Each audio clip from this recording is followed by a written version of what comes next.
새해가 시작된 지 벌써 일주일이 지났습니다. 제가 보니까 새해를 맞이했음에도 불구하고 새해를 맞이한 사람이 있는가 하면 여전히 2016년을 살고 있는 사람도 있어요. 여러분 새해를 맞이했습니까? 어떻게 이렇게 자신 있게 대답할 수 있어요? 새해를 맞이하려면 새로운 생각과 새로운 행동이 필요한 것입니다. 새해를 맞이했음에도 여전히 작년과 똑같은 생각을 가지고 살아간다면 그 사람은 아직 새해를 맞이하지 못했다고 할 수 있어요.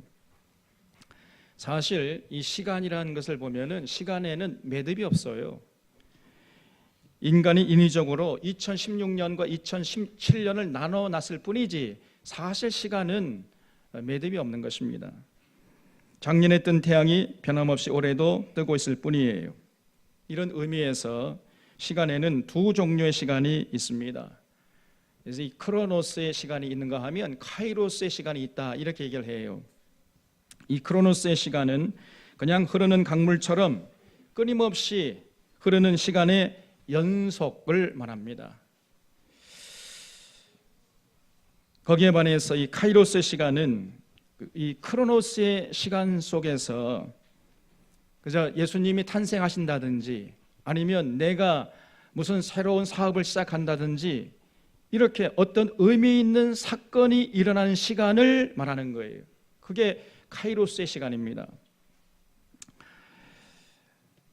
우리가 이 크로노스의 시간 속에서 카이로스의 시간을 만들어 갈 때 비로소 우리는 새해를 맞이할 수 있다고 할 수 있는 것이죠. 새해가 아무 의미 없이 흘러가는 이 크로노스의 시간이 아니라 굉장한 의미로 다가오는 카이로스의 시간이 되려면 뭔가 새로운 마음과 새로운 생각과 새로운 결단과 새로운 계획이 있어야 돼. 그래서 새로운 행동을 할 때 비로소 우리는 이 새해가 아무런 의미 없는 크로노스의 시간이 아니고 의미 있게 다가오는 카이로스의 시간을 만들어서 새해를 진정으로 열어갈 수 있는 것입니다. 그래서 뭔가 좀 새로운 생각과 결단을 가지고 새로운 계획을 가지고 한두 가지라도 새롭게 실천하는 것이 있다면 그 사람에게는 이제 새해가 열린 것이에요. 우리 서론의 성도들은 끊임없이 흐르는 이 크로노스의 시간 속에서 날마다 카이로스의 시간이 일어나서 진정한 새해를 열어갈 수 있기를 주님의 이름으로 축원합니다. 지난주부터 이 민수기를 통해서 은혜와 진리를 나누고 있는데 이스라엘 백성들이 출애굽해서 가나안까지 행진하는 과정은 그야말로 고난의 연속이었어요. 하나님이 이스라엘 백성들을 일주일이면 갈 수 있는 그 해변길로 인도하지 않으시고 그 거친 미디안 광야길로 인도하셔가지고 40년 동안이나 이스라엘 백성들 그냥 지독하게 훈련을 시켰어요. 그 거친 미디안 광야로 인도하셔가지고 40년 동안이나 지지볶고 하게 하신 이유가 뭡니까? 조금 전에 우리 이정래 권사님께서 기도하신 대로 사람이 떡으로만 사는 것이 아니라 하나님의 입으로 나오는 모든 말씀으로 사는 것임을 알게 하고 훈련시키기 위해서 그랬던 것이죠. 가나안 땅에 들어가서 하나님이 주시는 복을 누리면서 하나님의 뜻을 이루는 거룩한 도구가 되려면은요 그냥 거저되는 게 아니었습니다. 반드시 이스라엘 백성들에게는 세 가지가 필요했던 것이에요. 첫 번째는 자신들을 출애굽시킨 여호와 하나님을 알아야 되지요. 그래서 하나님과 관계가 원만해야 되는 것입니다. 그리고 두 번째는 하나님께서 보내주시고 세우신 그 리더십에 순종할 줄 아는 이런 사람들이 되어야 했어요. 그래야 이 사람들이 좌로나 우로나 치우치지 않고 한 길로 그 생명길 복된 길 영생길을 걸을 수 있는 것입니다. 그리고 세 번째는 동료들끼리 이웃들끼리 서로 더불어 살아가는 그런 세상을 만들 줄 아는 이런 자들이 되어야 됐어요. 그래야 하나님의 거룩한 도구로 쓰임받을 수가 있는 것입니다. 더불어 사는데 가장 중요한 게 뭐냐? 물질이죠. 물질 때문에 서로 의상하지 않고 서로 도와가면서 서로 베풀면서 이렇게 더불어 사는 이런 모습을 잃지 말아야 되는 거예요. 그래야 하나님의 거룩한 백성으로 이제 영광 돌리고 도구로 쓰임받을 수가 있는 것입니다. 그래서 사실 이스라엘 백성들 광야에서 40년 동안 살아가는 것은 이 세 가지를 훈련받기 위함이었던 것이에요. 우리도 마찬가지입니다. 우리들이 이 세상 사는 날 동안까지 하나님께 쓰임받는 그런 성공적인 삶을 살기 위해서는요, 반드시 세 가지가 필요한 거예요. 하나님이 누군지를 먼저 알아야 됩니다. 하나님께서 어떤 분이시고 그 하나님께서 우리에게 뭘 요구하시는지, 그래서 하나님과의 관계가 원만해야 돼요. 둘째는 인간은 어쩔 수 없이 공동체적인 삶을 살 수밖에 없기 때문에 누가 우리 공동체에 건강한 리더십을 가진 자인가, 그 올바른 지도자를 분별하고 그 올바른 지도자를 따라가서 순종할 줄 아는 이러한 자세를 우리가 잃지 말아야 돼요. 이게 정말 중요한 것입니다. 그리고 셋째는 이웃들과 더불어 살아야 돼요. 독불장군이 되어서는 안 되는 것입니다. 이웃들과 서로 신뢰하고 서로 도와가면서 살 줄 알아야 돼. 그러기 위해서는요, 물질에 대한 훈련이 되어 있어야 됩니다. 물질의 노예로 사는 자가 되면 안 돼요. 물질을 노예로 부려서 하나님께 영광 돌릴 줄 아는 이러한 삶의 자세를 우리가 훈련받아야 돼요. 그럴 때 이 세 가지 훈련이 될 때 우리가 성공적으로 하나님의 거룩한 백성답게 이 험한 세상에서 살아갈 수 있는 것입니다. 예수 믿는다고 해서 곧바로 이 세 가지 참 잘 우리가 실천하면서 살아가면 얼마나 좋겠어요. 그런데 그렇지 않아요. 현실이 그렇게 녹록지 않은 것입니다. 광야 같은 삶의 현장에서 이 세 가지를 놓고 철저하게 훈련받을 때 비로소 우리는 조금씩 성숙해지고 성화되어 가는 것이에요. 바울 사도가 말하기를 나는 날마다 죽노라 그랬어요. 이 바울 같은 성자가 그런 얘기를 하는데 우리 같은 범부들이 오죽하겠습니까? 우리는 날마다 우리의 삶 속에서 하나님의 뜻을 따르고 하나님의 세우신 리더십에 순종하고 이웃과 더불어 사는 삶을 위해서 날마다 죽는 연습을 해야 돼요. 날마다 죽어야 하는 것입니다. 그런 훈련을 받아갈 때 비로소 우리가 조금씩 우리의 삶이 하나님의 거룩한 백성답게 성화되고 성숙해 갈 수 있는 것이에요. 과거 이스라엘 백성들이 마찬가지였어요. 그렇기 때문에 하나님께서 이스라엘 백성들을 미디안 광야로 인도하셨던 것입니다. 그래서 민수기 11장부터는 이제 이스라엘 백성들이 본격적으로 이 세 가지 훈련을 받으면서 하나님의 거룩한 덕으로 거듭나는 과정을 기록하고 있어요. 사실 그 200만 명이나 되는 사람들이 함께 공동체를 이루어서 행진한다는 것은 진실로 어려운 일인 것입니다. 게다가 먹을 양식도 부족하지요, 마실 물도 부족하지요, 뭐든지 부족한 것이에요. 그래서 광야에서 인신남다고 그 어려운 형편에 처하게 되면요, 사람들의 마음이 거칠어야 되게 돼 있는 것이에요. 그런 상황 속에서 그 40년 동안이나 그 험한 광야에 살아간다는 것은 굉장한 인내와 어떤 지혜가 필요했던 것이죠. 그래서 민수기 11장 1절을 보겠습니다. 여호와께서 들으시기에 백성이 악한 말로 원망하며 여호와께서 들으시고 진노하사 여호와의 불을 그들 중에 붙여서 진영 끝을 사르게 하시며 백성이 모세에게 부르짖음으로 모세가 여호와께 기도하니 불이 꺼졌더라. 그곳 이름을 다베라라 불렀으니 이는 여호와의 불이 그들 중에 붙은 까닭이었더라 그랬어요. 이스라엘 백성들은요, 우리가 그저 애굽만 탈출하면은 곧바로 그냥 젖과 꿀이 흐르는 가나안 땅이 전개될 줄 알았어요. 그 이스라엘 백성들의 착각이었던 거지요. 그러니 현실은 그게 아니잖아요. 그죠? 뭐 먹을 것도 다 떨어지고 마실 물도 없어지고 이게 뭐냐 도대체 이게 이만큼 나왔다는 것입니다. 하나님의 뭐고 이제 지겹다 지겨워 그러면서 하나님을 원망하고 자신을 인도하는 이 모세를 원망했어요. 이런 모습을 보시면서 이 하나님이 급기야는 실망하시다가 또 급기야는 그냥 분노하셨던 것이에요. 여러분, 우리가 그 쉽게 뭘 이루려고 해서는 안 됩니다. 이 이스라엘 백성들의 착각이 바로 그거였어요. 금방 그저 젖과 꿀이 흐르는 가나안 땅에 가서 평안을 누릴 줄 알았어요. 그렇지 않습니다.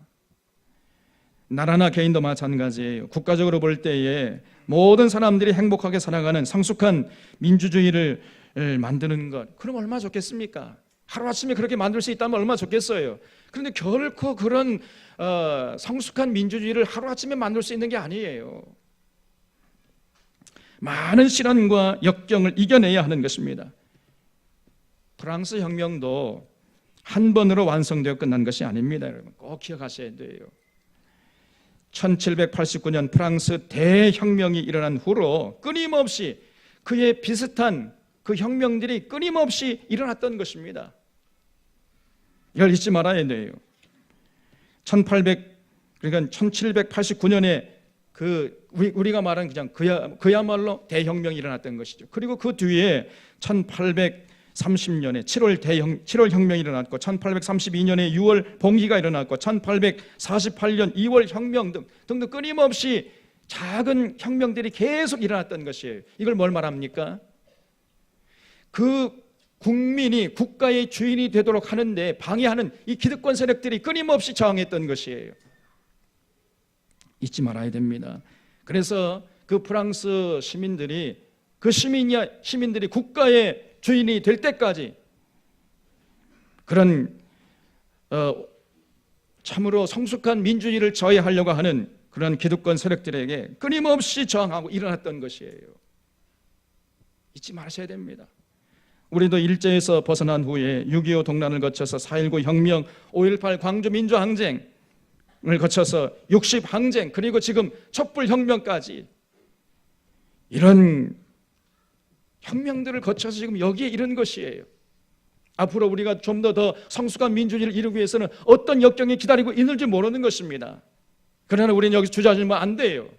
우리 끊임없이 일어나서 다시 전진해야 하는 것입니다. 우리 사론교회를 놓고 볼 때에도 우리가 다른 목적으로 모인 게 아니잖아요. 진실로 건강한 교회를 이루겠다고 우리가 모인 것입니다. 어찌 보면은 쉽고 편한 생활을 포기하고 광야로 나온 이스라엘 백성이라고 할 수 있어요. 이런 우리들이 잊지 말아야 할 것은 진실로 우리가 소망하는 건강한 교회를 이룬다는 것이 그렇게 쉽게 이루어지지 않는다는 사실이에요. 누가 한 사람이 이루어지는 게 아닙니다, 여러분. 우리가 함께 힘을 모아가지고 함께 세워나가야 하는 것입니다. 저 엄목사가 이루어주겠지. 천만의 말씀 만만의 콩떡이에요. 아닙니다. 여러분 한 사람 한 사람이 함께 세워나가야 되는 거예요. 이걸 잊지 마셔야 돼요. 이스라엘 백성들이 미디안 광야를 거쳐서 가나안 복지에 들어가는 것처럼 우리들도 철저한 광야의 훈련 과정이 뒤따라야 결국은 우리가 원하는 건강한 교회를 세워나갈 수 있는 것입니다. 그저 안일하게 이 정도면 됐지만 아이고 이제 그 꼴 보기 싫은 사람들 보지 않아서 좋다. 이 정도 자세를 가지고 교회 생활하면은요 우리가 염원하는 건강한 교회 세울 수 없습니다.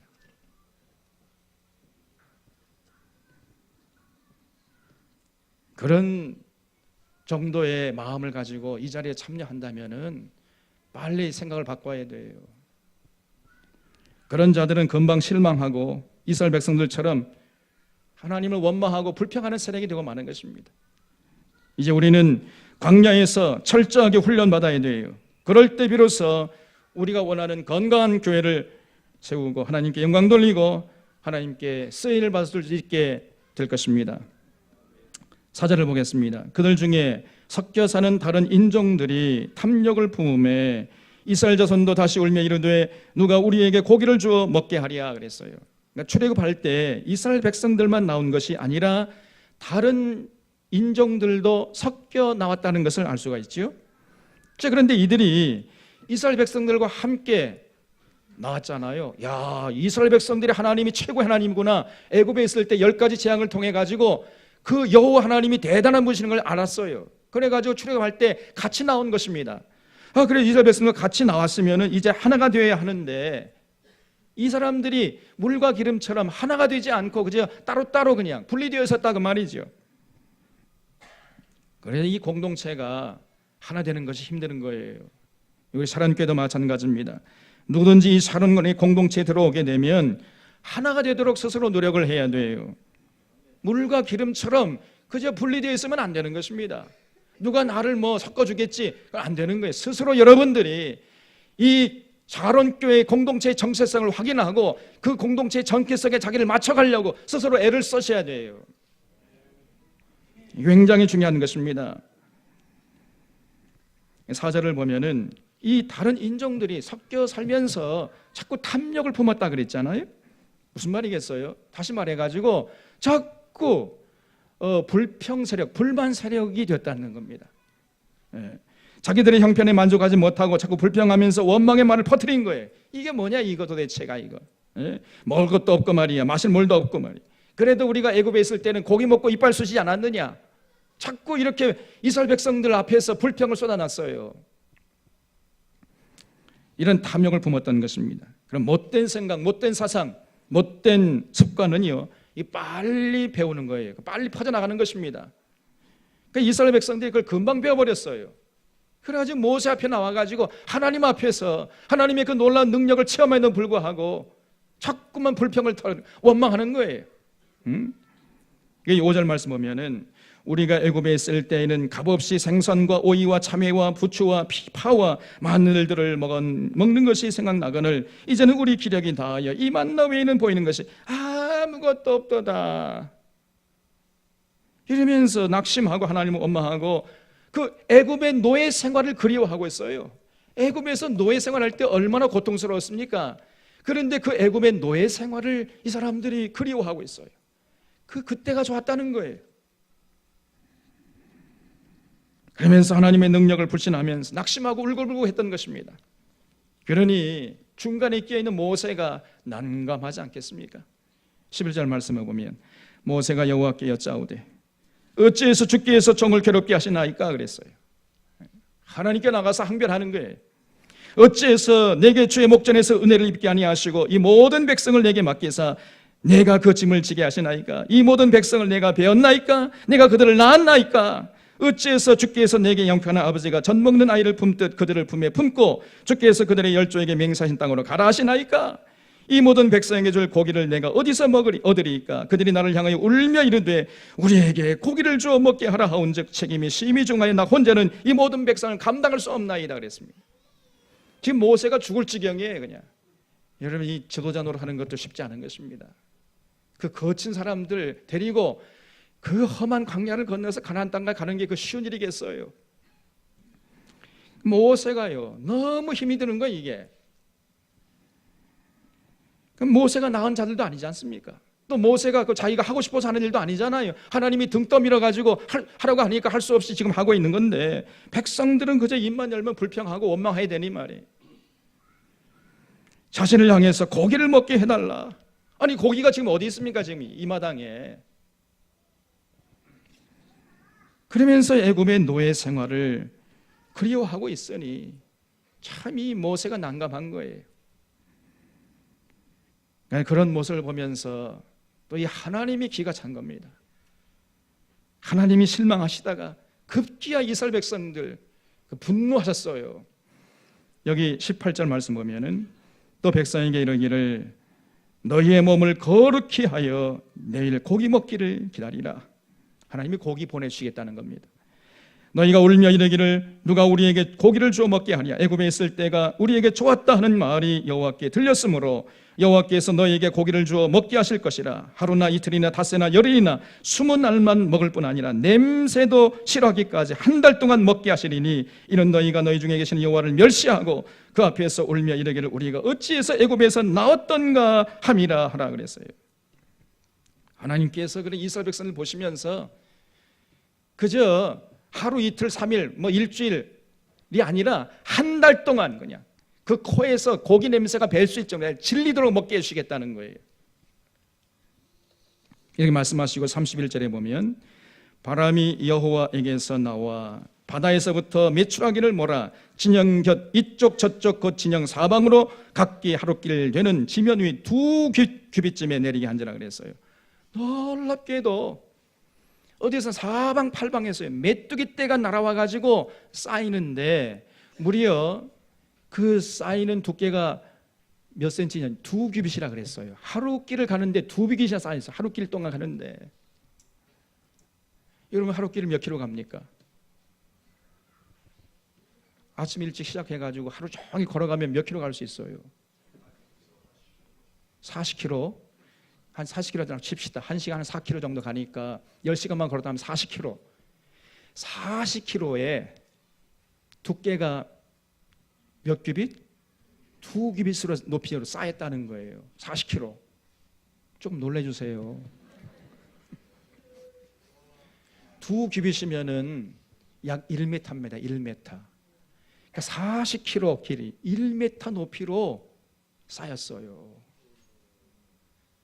대단하지요? 이런 하나님의 놀라운 능력을 보여주신 겁니다.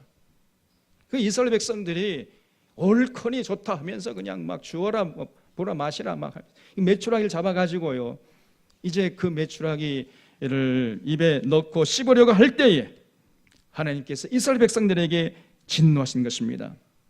33절 말씀 보면은 고기가 아직 이 사이에 있어 씹히기 전에 여호와께서 백성에게 대하여 진노하사 심히 큰 재앙으로 치셨으므로 그곳 이름을 기브롯 핫다와라 불렀으니 욕심을 낸 백성을 거기 장사함이었더라 그랬어요.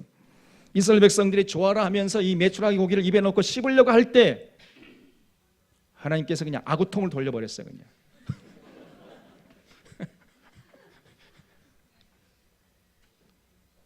하나님이 분노하신 것입니다. 큰 재앙으로 저들을 쳐서 수많은 사람들이 죽었다는 거예요.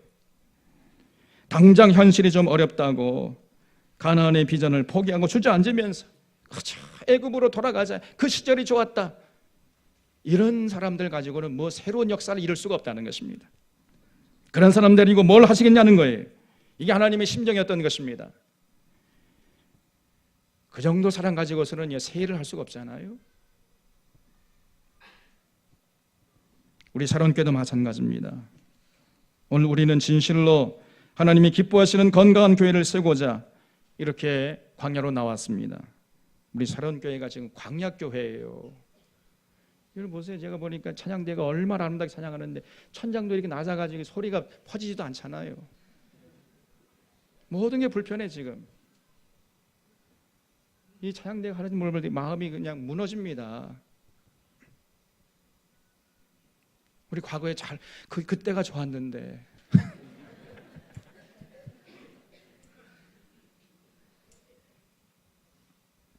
왜 지금 우리가 지금 이 창고로 나왔습니까? 사람이 떡으로만 사는 것이 아니고 하나님의 입으로 나오는 모든 말씀으로 사는 것임을 우리가 믿고 그걸 실천하기 위함인 줄로 믿습니다. 그런 건강한 공동체를 세우고자 이렇게 광야로 나온 거 아니겠습니까?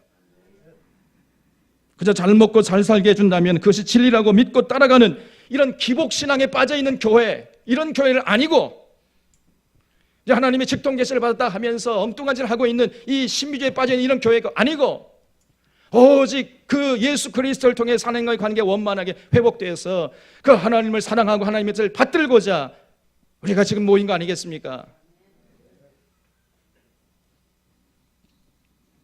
그런 기복신앙이나 신비주의에 물든 교회를 거부하고 진실로 이 시대에 하나님이 기뻐하시는 교회를 세우고자 우리가 모인 것이에요. 그래서 이 찬바람이 빙빙 불어대는 광야로 나온 것입니다. 그렇다면 우리가 어떤 어려움도 무릅쓰고 진리를 추구하고자 하는 이런 모습이 있어야 되는 거 아니겠어요? 진리를 따르는 길에서 어려움이 있더라도 참을 줄 알아야 하는 것입니다.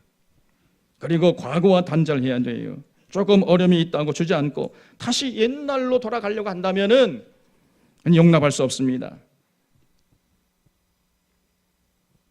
그런 사람은 한 사람이 지금 소중하지만은 목회자가 어쩔 수가 없어요. 목회자도 다 안고 갔으면 좋겠지만은 우리가 그런 한두 사람들 때문에 우리의 그 나아가는 행진을 멈출 수 없는 것입니다. 가난 복지를 향해 가는데 당장 힘이 든다고 자꾸 뒤로 빠지려는 자들, 그러나 하나님도 어떻게 할 수가 없는 거예요. 우리 앞으로 전진해야 됩니다. 그렇지 않으면 이스라엘 백성같이 하나님께 실망을 안겨드릴 수밖에 없는 거예요. 사론교회는 광야로 나온 교회라는 것을 이 자리에 앉으신 우리 모든 샤론의 성도님들을 마음속에 새길 수 있기를 바랍니다. 이 시대에 하나님의 은혜와 진리로 세워지는 공동체를 세우고자 우리 나온 거예요. 그렇다면 거기에 맞게 우리가 행동을 해야 돼요. 우리의 생각을 바꾸고 우리의 행동을 바꿔야 하는 것입니다. 성경의 진리를 알려 하고 배우려고 하고 그래 참여해야 하는 거예요. 그리고 그 성경의 진리를 마음에 새기고 진리 따라 살려고 애를 써야 하는 것입니다. 그리고 그 진리 따라 사는 삶이 있어서 어려움이 있다 할지라도 인내할 줄 알아야 돼요. 그 길에서 조금 힘들다고 주저앉거나 뒤를 돌아보면 안 됩니다. 그러면은 하나님이 실망하세요. 제가 이런 의미에서 저 앞에 샤론교회 정체성을 딱 세워가지고 간판을 걸어놨잖아요. 여기 들어오기 전에 항상 그 읽어보십시오. 읽어보시고 나는 이러한 데 동의하지 못하겠다 그러면 안 나와도 괜찮습니다. 이 자리에 참여하는 모든 성도들은 그 우리 샤론교회 정체성을 마음판에 새기고 우리 모두가 이런 교회를 함께 이루어야 말겠다는 거룩한 의지를 가지고 동참해 주시기를 주님의 이름으로 부탁을 드립니다. 누가 세워주는 게 아니에요. 우리가 세워야 되는 것입니다. 그럴 때 하나님이 기뻐하시고 하나님이 도와주시고 마침내 우리가 가나안 복지에 들어가게 될 것입니다. 또 13장을 보면은 출애굽한 이스라엘 백성들의 운명을 가르는 아주 결정적인 사건이 기록되어 있어요. 13장 1절을 보겠습니다. 여호와께서 모세에게 말씀하여 이르시되 사람을 보내어 내가 이스라엘 자손에게 주는 가나안 땅을 정탐하게 하되 그들의 조상의 가문 각 지파 중에서 주의관 된 자 한 사람씩 보내라 그랬어요. 이제 출애굽한 이스라엘 백성들이 우여곡절 끝에 드디어 젖과 꿀이 흐르는 이제 가나안 땅이 내다보이는 가데스 바네아라는 장소까지 왔다는 것입니다. 거기서 모세가 각 지파에서 지도자 되는 한 사람씩 선택해라 해가지고 12명을 그 가나안 땅으로 들여보내가지고 정탐하게 했어요.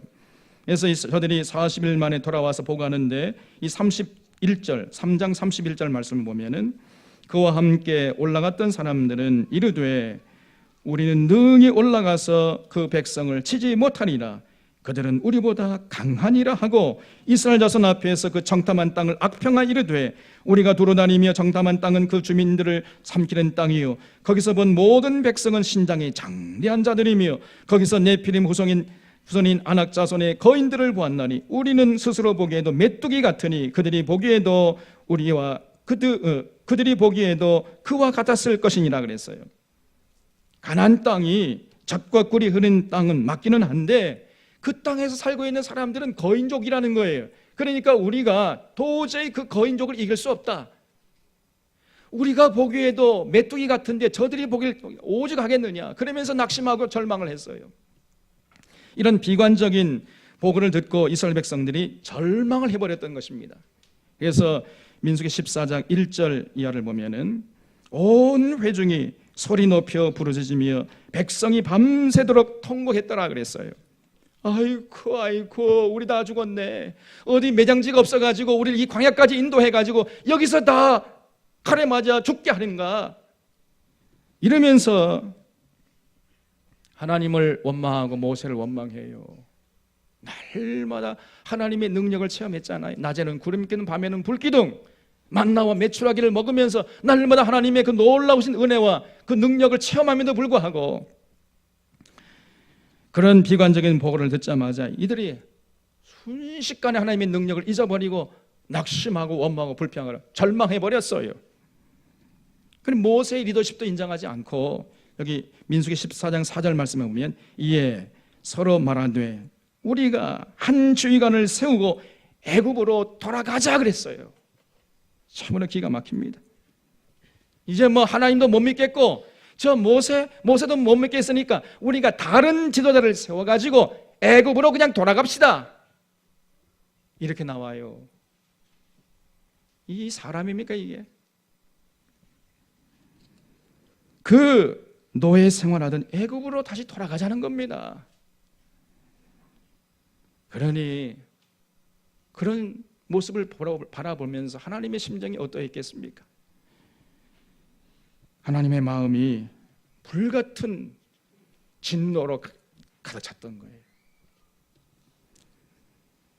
그러나 그 불같은 진노를 조금 식혀주는 사람이 두 사람이 있었습니다. 그 사람이 누구냐? 여호수아와 갈렙이었어요. 민수기 14장 6절 말씀을 보면은 그 땅을 청탐한 자 중 눈의 아들 여호수아와 여분네의 아들 갈렙이 자기들의 옷을 찢고 이스라엘 자손의 온 회중에게 말하여 이르되 우리가 두루다니며 청탐한 땅은 심히 아름다운 땅이라 여호와께서 우리를 기뻐하시면 우리를 그 땅으로 인도하여 들이시고 그 땅을 우리에게 주시리라. 이는 과연 젖과 꿀이 흐르는 땅이니라. 다만 여호와를 거역하지는 말라.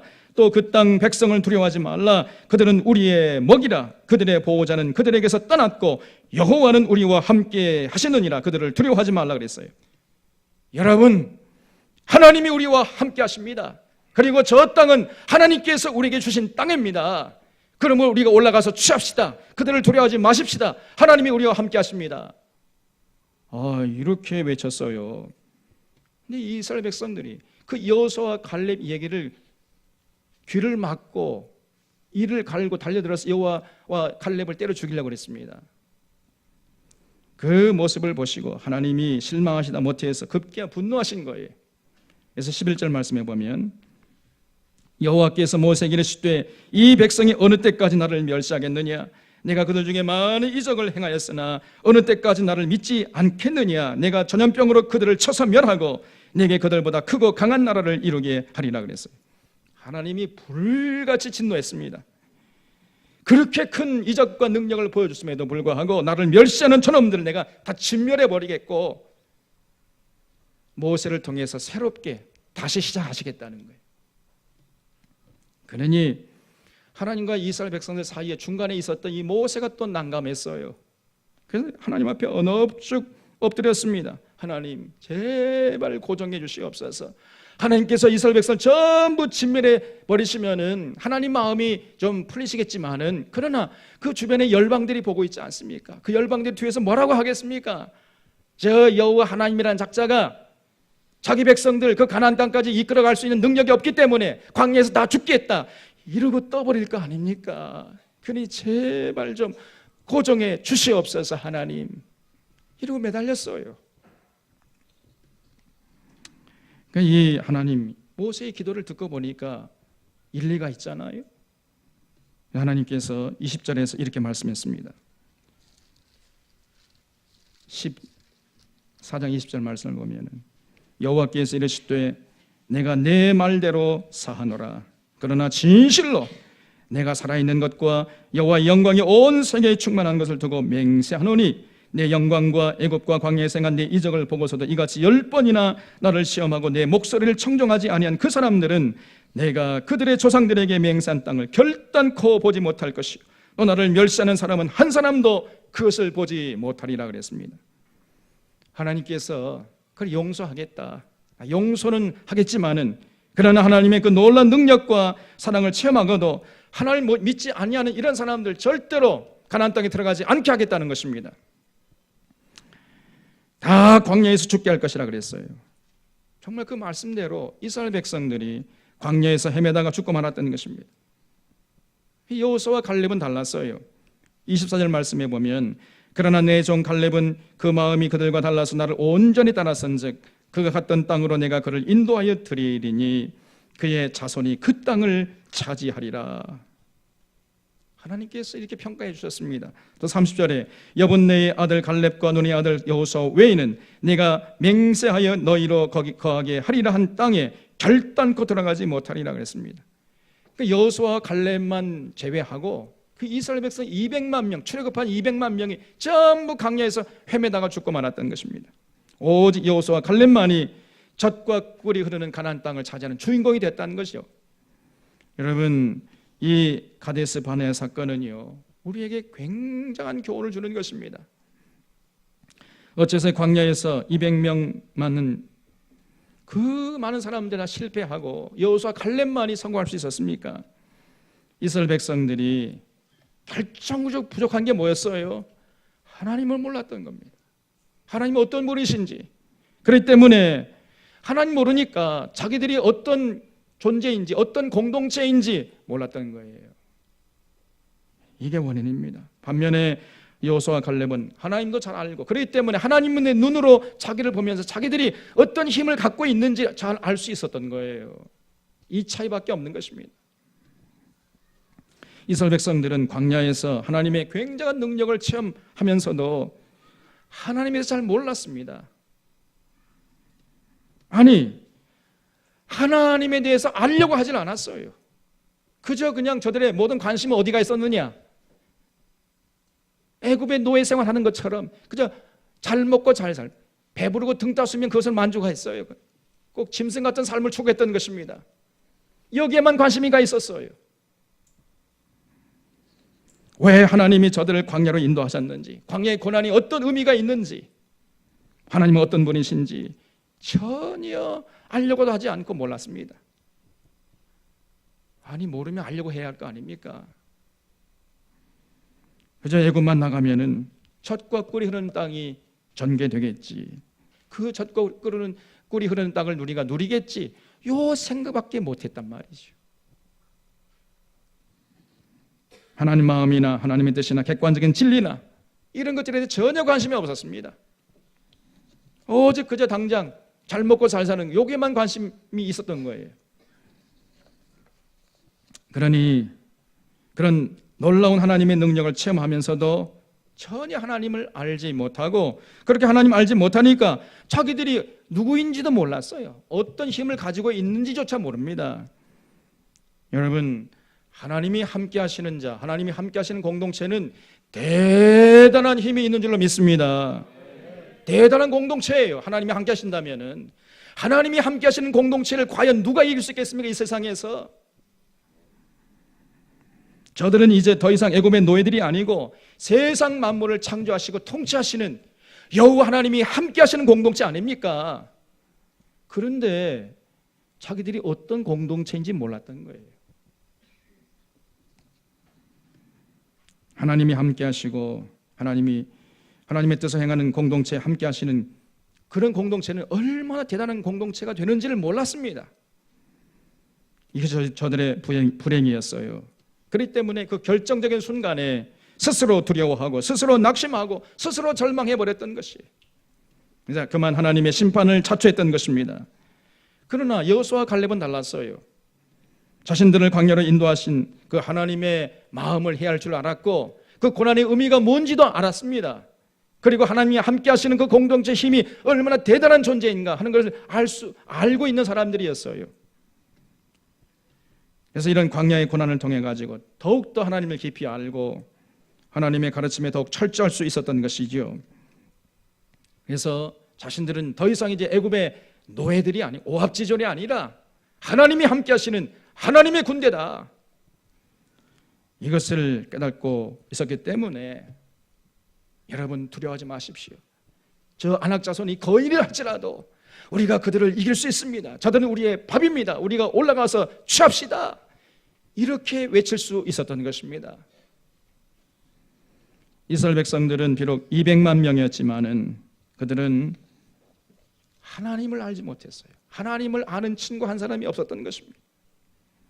거기에 비해서 여호수아와 갈렙은 비록 둘밖에 없었지만은 그들에게는 하나님을 아는 친구 한 사람이 있었어요. 200만 명의 친구가 있다 할지라도 하나님을 아는 친구 한 사람이 없으면은 망하는 것입니다. 틀림없어요. 그러나 한 사람의 친구밖에 없다 할지라도 그 한 사람이 하나님을 제대로 아는 친구라면 그 사람은 이 험한 세상에서 승리할 수 있는 것입니다. 여호수아와 갈렙이 서로에게 하나님을 아는 친구가 되어줬던 것이에요. 그들의 우정은 하나님의 사랑과 진리로 묶여진 진정한 우정이었던 것입니다. 그래서 이들이 의기투합해가지고 그 거친 광야를 넉넉히 이길 수 있었고 참으로 하나님의 놀라운 역사를 이뤄갔던 것입니다. 우리 사랑하는 전원의 성도 여러분, 우리가 어떻게 이 광야 같은 세상을 이겨낼 수 있겠습니까? 하나님을 진실로 사랑하고 이 땅에 사는 날 동안까지 하나님의 진리로 무장해서 그 진리 따라 살겠다 하는 이 거룩한 친구 한 사람이 있으면은 우리가 이 어지러운 세상에서 승리할 줄로 믿습니다. 그런 진정한 우정을 나눌 때 가능한 것이에요. 그때 그 하나 더하기 하나는 둘이 아니고 열이 되는 것이고 백이 되는 것이고 천이 되는 것이고 만이 되는 것이에요. 그런 공동체를 이길 수가 없는 것입니다. 여러분들에게 그런 진실한 우정을 나눌 수 있는 친구 한 사람이 있습니까? 그런 사람은 진실로 복된 자예요. 돌아보면은 이 험한 광야를 승리한 사람들 보면 전부 다 동일하게 예외 없이 그런 친구들이 있었습니다. 여호수아에게는 갈렙이 있었고, 모세에게는 아론이 있었고, 다윗에게는 요나단이 있었고, 바울에게는 디모데가 있었어요.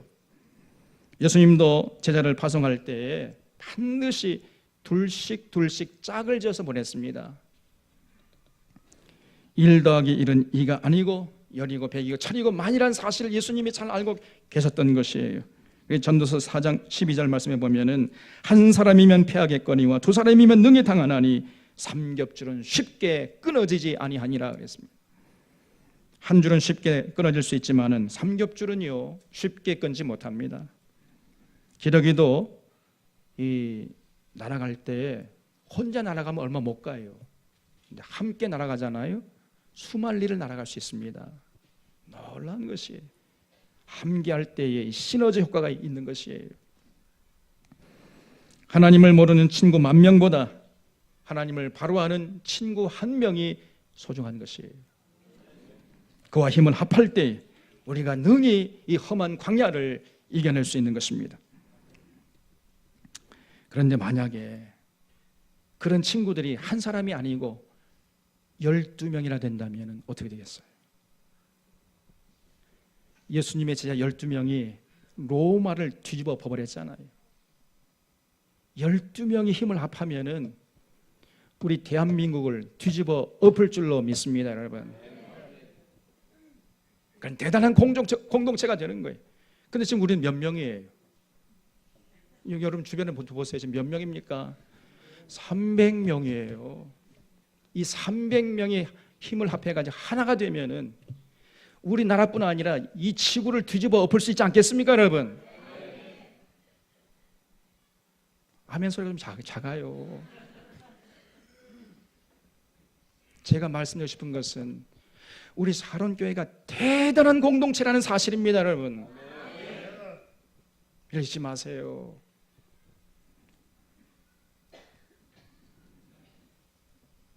우리 사론교회 성도들은 하나님을 바로 알고 바로 믿고 그 진리로 무장해서 바로 살기로 모인 공동체 아닙니까? 그러면 하나님이 우리와 함께 하세요. 그 하나님과 함께하는 공동체를 누가 이길 수 있겠습니까, 여러분? 안악자손이 아니라 그보다 10배, 100배, 1000배 강한 그런 공동체라 할지라도 우리가 능히 이기고 승리할 줄로 믿습니다. 우리가 성경을 통해서 삼위일체 하나님을 인격적으로 알고 하나님의 그 말씀의 진리에 입각해서 살아가고자 한다면은 그러기 위해서 나왔잖아요. 다른 이유가 없잖아요. 만약 그렇다면, 그런 우리의 정체성에 충실한다면 하나님 우리와 함께 하시는 거예요. 그럴 때 우리 사론교회는 강한 공동체가 되는 것입니다. 예수님께서 말씀하시기를 내가 이 반석 위에 내 교회를 세우리니, 그 다음에 뭐라고 그랬어요? 음부의 권세가 이기지 못하리라. 아멘이십니까? 아멘. 내가 이 반석 위에, 내가 이 신앙 고백 위에 내 교회를 세우리니 음부의 권세가 이기지 못할 것이다. 그뿐 아니라 내가 너에게 천국의 열쇠를 주겠다는 거예요. 너희가 땅에서 매면 하늘에서 매일 것이고 땅에서 풀면 하늘에서도 풀리리라. 천국의 열쇠까지 누리는 그런 대단한 권세를 가진 공동체가 된다는 것입니다. 진실 하나님 사랑하고 하나님의 진리 따라 살고자 하는 공동체는 어떤 음부의 권세가 이기지 못할 뿐 아니라 천국의 열쇠까지 소유한 대단한 권세 있는 공동체가 되는 것이에요. 이러한 축복을 함께 누리면서 올 한 해 이 어지러운 세상 능히 승리하는 저와 여러분의 삶이 될 수 있기를 주님의 이름으로 축원합니다. 기도하겠습니다. 고마우신 하나님 아버지, 이렇게 어지러운 세상에서 참으로 하나님의 뜻을 받들어 살기를 원하는 자론의 공동체 300명이 나왔습니다. 하나님, 비록 우리가 가는 그 길이 당장에는 미디안 광야처럼 혹독한 훈련이 기다리고 있다 할지라도 낙심하지 않게 하시고 원망하지 않게 하시고 좌절하지 않게 하시고 절망하지 않게 하시고 끝까지 가나안 비전을 가지고 우리가 감당할 그 훈련을 감내하며 인내하며 끝까지 승리하는 우리 모두가 되게 하여 주시옵소서. 마침내 건강한 교회를 이루어서 삼위일체 하나님을 섬기며 하나님께 인정받으며 하나님 나라를 위해서 귀하게 쓰임받는 아름다운 사랑 공동체 되게 하여 주시옵소서. 모든 것 예수 그리스도의 이름으로 기도하옵나이다. 아멘.